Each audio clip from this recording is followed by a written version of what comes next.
ठाकरेंच्या शिवसेनेमध्ये 2 मर्सिडीज दिल्या की 1 पद मिळायचं. शिंदेच्या शिवसेनेच्या नेत्या डॉक्टर नीलम गोऱ्हेंचा आरोप.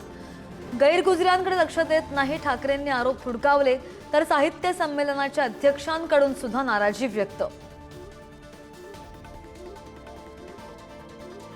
काँग्रेसचे माजी आमदार रवींद्र धंगेकर शिवसेनेच्या वाटेवर असल्याच्या चर्चांना उधाण. 2 दिवसांमध्ये कार्यकर्त्यांशी बोलून निर्णय घेणार असल्याची धंगेकर यांची प्रतिक्रिया.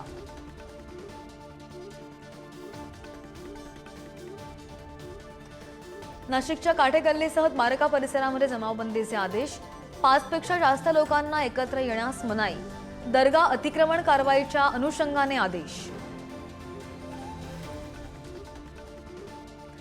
वनमंत्री गणेश नाईक उद्या शिंदेच्या बालेकिल्ल्यात जनता दरबार घेणार. नागरिकांच्या विविध समस्या समजून घेण्यासाठी जनतेशी साधणार थेट संवाद. बुलढाणा केस गळतीवरून ठाकरेंच्या शिवसेनेचा नवा आरोप.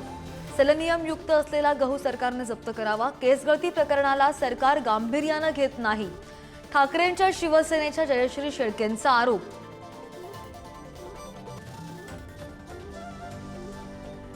संभाजीनगरमध्ये गाईच्या दूध खरेदीमध्ये 2 रुपयांनी वाढ.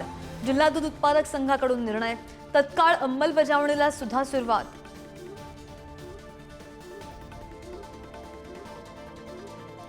ऐन उन्हाळ्यामध्ये मराठवाड्याचा पाणी प्रश्न तापणार. समन्यायी कायद्यानुसारच पाणी हवं. मराठवाड्याला पाणी परिषदेचा निर्णय. जायकवाडीवर सतत अन्याय. पाणी परिषदेचं मत.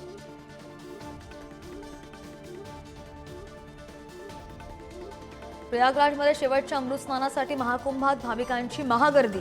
आतापर्यंत 60 कोटी भाविकांनी केलं कुंभमेळ्यात स्नान.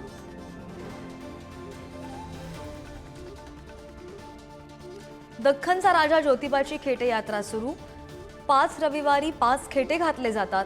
राज्याच्या अनेक भागांमधून भाविक दाखल.